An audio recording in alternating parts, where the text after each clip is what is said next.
கடையிலேருந்து அப்போவே கிளம்புனீங்க, இன்னுமா பஸ் வரல? இல்லைண்ணே, இன்னும் பஸ்ஸு வரல. மணி 11 ஆயிடுச்சு. சரி வாங்க, நான் விட்டுறேன். இந்த துணியெல்லாம் அழுக்காக இருக்குண்ணே. அதெல்லாம் பரவாயில்ல, ஏறுதா, வாங்க போகலாம்.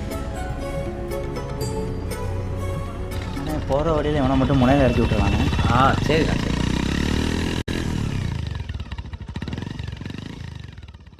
சரிடா, நாளைக்கு வந்துடுங்க. அண்ணே, எப்படின்னு நீங்கள் மட்டும் இப்படி இருக்கீங்க? நான் என்னடா பண்ணேன்? நானும் நிறைய இடத்துல வேலை செஞ்சுருக்கேன். உங்களை மாதிரி எந்த ஓனரையும் பார்த்தது இல்லைண்ணே. வேலைக்கு மத்தியில் சாப்பிட சொல்கிறீங்க, பாகுபாடு இல்லாமல் எங்கள் கூடனா பழகுறீங்க. அதானே கேட்டேன்.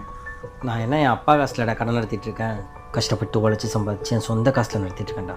கடந்து வந்தவனுக்கு தானே தெரியும் அந்த வழி எவ்வளோ கஷ்டம்னு. நாளைக்கு நீயும் கண்டிப்பாக ஒரு நாள் பெரிய ஆள் ஆவ. அப்போது கீழே வேலை செய்யவன நல்லா பார்த்துக்கோ. கண்டிப்பாங்க. மாட்டுமா?